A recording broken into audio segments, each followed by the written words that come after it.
Hello दोस्तों, स्वागत है आपका इस वीडियो में। आज हम इस वीडियो में बात करेंगे झारखंड माध्यमा परीक्षा का जो तैयारी हम लोग कर रहे हैं उसी में क्वेश्चन को आगे कंटिन्यू करेंगे, जो कि आज मेरा सामाजिक विज्ञान का लास्ट वीडियो होगा। इसमें हमने सारे क्वेश्चन को कवर कर लिए, जितने भी इम्पोर्टेंट क्वेश्चन का कलेक्शन थे सारे हमने देख चुके थे। तो आज हम इसमें जो बचे हुए क्वेश्चन उसको भी देख लेंगे और उसके बाद हम लोग जो संस्कृत साहित्य में मूल रामायण देख रहे हैं उसको स्टार्ट करेंगे। और हिंदी में आपका हम एक वीडियो सिंगल 10 मिनट के वीडियो में हम ऐसे 2-3 क्वेश्चन लाएंगे जिससे आपका 15 से 16 नंबर इजीली मिल जाएंगे। और वो आता ही है, सब बार आता है, डेफिनेटली आएंगे ही आएंगे। तो उसको हम अच्छे से कवर करेंगे। तो पहले हम इसका जो बचा हुआ क्वेश्चन है उसको देख लेते हैं। तो इसमें हम क्वेश्चन देखेंगे, एक समाजवाद और एक कार्ल मार्क्स के बारे में, जो कि अच्छे क्वेश्चन है। ये दो क्वेश्चन छूट रहे थे। पहले हम लोग समाजवाद का जो रफली आइडिया होता है उसके बारे में जान लेते हैं, जो कि आपके माइंड में सेटअप रहे और एग्ज़ाम में आप भूल भी गए टू द पॉइंट तो आप उसे लिख सकते हैं, क्योंकि चीज़ें पता हो आपके कि क्या होती है तो आप उसे आसानी से लिख सकते हैं। समाजवाद का मतलब होता है कि समाज में जितने भी व्यक्ति होते हैं सारे को क्या होना चाहिए, समान अधिकार होने चाहिए। चाहे वो नीचे तबके को हो चाहे बड़े तबके को हो, सबको एक समान अधिकार, सारे चीज़ों में समान अधिकार मिलनी चाहिए। जैसे कोई मंदिर ही जाना है तो ऐसा नहीं कि अपर कास्ट के लिए अलाउ है और लोअर कास्ट के लिए अलाउ नहीं है, तो ऐसा नहीं होनी चाहिए।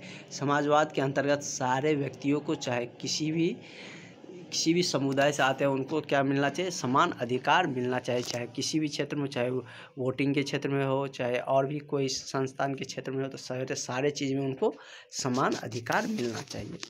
ये तो हो गया समाजवाद। और साम्यवाद होता है कि जैसे कि हमको समाज का इक्वली करना है, सारे चीज़ को इक्वली डिवाइड करना है, तो मतलब बराबर लाना है समाज को। तो किसी एक के पास मान के चलिए ज़्यादा है, जैसे कि भारत में मुकेश अंबानी के पास बहुत ज़्यादा पैसा है, तो उससे छीन कर सारे लोग में यदि इक्वली बांट दिया जाए तो वही क्या क्या कहलाएगा, साम्यवाद कहलाएगा। तो चलिए हम लोग टू द पॉइंट देख लेते हैं कि क्या होता है। क्वेश्चन में रहा है कि समाजवाद की संक्षिप्त व्याख्या करें। तो हमने आपको रफली बताए थे, आप टू द पॉइंट बता देते। आर्थिक एवं सामाजिक दर्शन के रूप में समाजवाद आधुनिक चिंतन, मतलब अभी के समय में समाजवाद हमारे लिए क्या है, चिंतन बना हुआ है, क्योंकि सारे चीज़ अभी भी पूरा इक्वली है नहीं। समाजवादी नागरिक एवं कानूनी समानता से अधिक महत्व सामाजिक और आर्थिक समानता को देता है। मतलब समाजवादी नागरिक और कानूनी समानता से अधिक समाज में जो आर्थिक समानता है उसको ज़्यादा महत्व देता है। मतलब समाजवाद के अंतर्गत कानूनी और जो नागरिक समानता है उससे ज़्यादा महत्व इसमें क्या आता है, आर्थिक का होता है। मतलब पैसे का होता है कि एक के पास ज़्यादा है और एक के पास कम नहीं होनी चाहिए।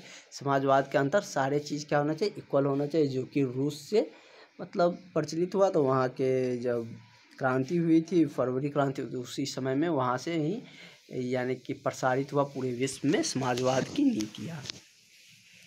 औद्योगिक क्रांति के परिणाम स्वरूप समाज में श्रमिक वर्ग, पूंजीपति वर्ग का उदय हुआ था।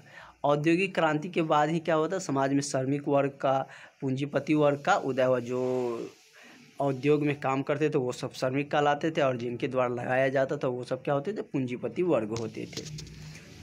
पूंजीपति वर्ग का उत्पादन के सभी साधनों पर नियंत्रण होता है। जो पूंजीपति वर्ग होते हैं उसका ही नियंत्रण रहता था उत्पादन के सभी साधनों पर। वे श्रमिकों का शोषण करते थे, जितने देर काम करवाते थे उतना पैसा उस श्रमिकों को नहीं मिलता था। इसलिए नई चिंतनों की ऐसी व्यवस्था की मांग की जिससे उत्पादन के साधनों पर निजी स्वामित्व न रहे। तो नए चिंतकों जो थे उसने ऐसी व्यवस्था की मांग की जिसमें उत्पादन के साधनों पर निजी स्वामित्व न रहे, किसी का मतलब एक का अधिकार न हो। ये नई चिंतन समाजवादी कहलाए। जो चिंतक थे, जो समाज सुधारक लोग थे, यही सब क्या कहलाए, समाजवादी कहलाए। समाजवाद शब्द का पहला प्रयोग 1827 ईस्वी में हुआ। आरंभ समाजवादियों के स्वप्नदर्शी समाजवादी कहा गया, जो कि कार्ल मार्क्स और एंगल्स ने यह प्रस्तावना दी थी। यह उसके द्वारा ही कहा गया था। समाजवाद का जो प्रस्तुत किया गया था वह किसने किया था, कार्ल मार्क्स और एंगल्स ने ही किया था। तो और हम एक कार्ल मार्क्स के जीवनी के बारे में जान लेते हैं, कार्ल मार्क्स के विषय में कि क्या थे कार्ल मार्क्स, क्योंकि यह भी बहुत ही अच्छे क्वेश्चन है। वैज्ञानिक समाजवाद अथवा साम्यवाद के जनक कार्ल मार्क्स ही थे, मतलब समाजवाद एवं साम्यवाद के जनक कार्ल मार्क्स को ही माना जाता था। वे हीगल और मॉन्टेस्क्यू तथा रूसो के विचार से गहरे प्रभावित थे, कि जैसे होता है ना कि कोई किसी से ज़्यादा प्रेरित होते हैं, तो उसी तरह ये हीगल्स, मॉन्टेस्क्यू और रूसो से ज़्यादा प्रभावित थे। 1843 ईस्वी में पेरिस में उनकी भेंट फ्रेडरिक एंग्लो से हुई थी, जिन्होंने एंग्लो ने श्रमिकों को दैनिक स्थिति से दुखी थे। एंग्लो भी क्या थे कि श्रमिक की स्थिति से दुखी थे, और कार्ल मार्क्स तो थे ही, उन्होंने ही नारा दिया था कि विश्व के सारे मजदूर एक हो। मार्क्स उनके विचारों से प्रभावित हुए, अतः दोनों ने मिलकर 1848 ईस्वी में कम्युनिस्ट मैनिफेस्टो प्रकाशित किया था। मैनिफेस्टो जो पर्चा होती है वो प्रकाशित किया। इसे आधुनिक समाजवाद का जनक माना जाता है, और उसे क्या माना जाता था, आधुनिक समाजवाद का जनक भी माना जाता था। इसमें श्रमिकों को संगठित होने की प्रेरणा दी गई। इसमें क्या हुआ था कि श्रमिकों को संगठित होने की प्रेरणा दी गई थी। 1867 में कार्ल मार्क्स ने दास कैपिटल नामक पुस्तक लिखी थी। 1867 ईस्वी में दास कैपिटल नामक पुस्तक लिखी गई थी, जिसे समाजवादी का बाइबल कहा जाता था।